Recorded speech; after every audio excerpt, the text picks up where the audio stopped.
जय श्री कृष्णा। आज हम आपको मार्गशीर्ष अमावस्या की व्रत कथा सुनाने जा रहे हैं। अमावस्या के दिन स्नान दान करने की महत्ता शुरू से रही है।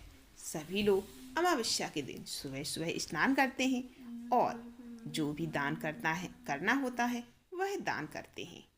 चलिए आपको सुनाते हैं अमावस्या की कथा। एक नगर में गरीब ब्राह्मण परिवार रहता था। उस परिवार में पति पत्नी और उसकी एक पुत्री थी। समय गुजरने के साथ साथ पुत्री धीरे धीरे बड़ी होने लगी। वह कन्या सुंदर, संस्कारवान और गुणवान भी थी, लेकिन गरीब होने की वजह से उसकी शादी नहीं हो पा रही थी। एक दिन उस ब्राह्मण के घर एक साधु महाराज जी आए और कन्या ने उस साधु की बड़ी सेवा की।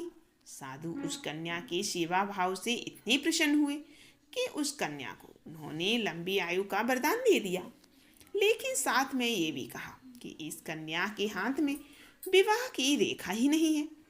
तब ब्राह्मण दंपति ने साधु से इसका उपाय पूछा।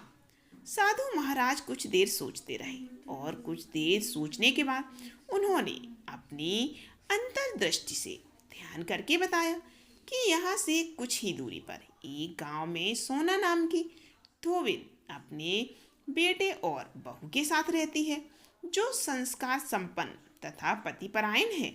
यदि यह कन्या उस धोबिन की सेवा करे और बदले में वह महिला प्रसन्न होकर इसकी शादी में अपने मांग का सिंदूर लगा दे, उसके बाद इस कन्या का विवाह हो जाए तो इससे कन्या का वैधव्य योग नष्ट हो जाएगा। साधु ने यह भी बताया कि वह महिला कहीं आती जाती नहीं है। यह सुनकर ब्रह्माणी ने अपनी बेटी से धोबिन की सेवा करने के लिए कह दिया। अगले दिन से ही कन्या प्रातःकाल उठकर सोना धोबिन के घर चली जाती और वहां जाकर उसके घर की पूरी साफ सफाई करती और अन्य सारे कार्य करके अपने घर वापस लौट जाती। एक दिन सोना धोबिन ने अपनी बहू से पूछा कि बहू, तुम तो सुबह ही सारे काम कर लेती हो और मुझे तो पता भी नहीं चलता। बहू ने कहा, माँ जी, मैंने सोचा कि आप ही सुबह उठकर सारे काम कर रही हो, क्योंकि मैं तो देर से उठती हूँ।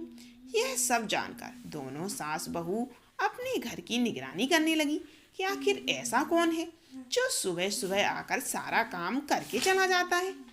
कई दिनों के बाद धोबिन ने देखा कि उसके घर में एक कन्या सुबह सुबह मुंह ढककर अंधेरे में आती है और सारा काम करके चली जाती है। जब वह कन्या जाने लगी तो सोना धोबिन उसके पैरों में गिर पड़ी और पूछने लगी कि आप कौन हो और मेरे घर आकर चाकरी क्यों कर रही हो। तब कन्या ने साधु द्वारा कही गई बात सोना धोबिन को बता दी। सोना धोबिन पतिपरायण स्त्री थी और उसमें तेज था। वह उस कन्या की मदद करने के लिए राजी हो गई। सोना धोबिन के पति थोड़ा अस्वस्थ थे। उसने अपनी बहू से अपने लौट आने तक घर में ही रहने को कहा। सोना धोबिन ने जैसे ही उस कन्या की मांग में अपना सिंदूर लगाया, सोना धोबिन का पति मर गया। उसे इस बात का पता चल गया। सोना धोबिन उस दिन अपने घर से निराजल ही चली थी, यह सोचकर कि रास्ते में उसे कहीं पीपल का पेड़ मिलेगा तो वह उसे भवरी देकर और परिक्रमा करके ही जल ग्रहण करेगी। उस दिन अमावस्या थी। ब्राह्मण के घर से मिले हुए पूरे पकवान की जगह सोना धोबिन ने ईंट के टुकड़ों से 108 बार भवरी देकर 108 बार पीपल पेड़ की परिक्रमा की और उसके बाद ही जल ग्रहण किया। ऐसा करते ही उसका पति फिर से जिंदा हो गया। ये थी अमावस्या की व्रत कथा।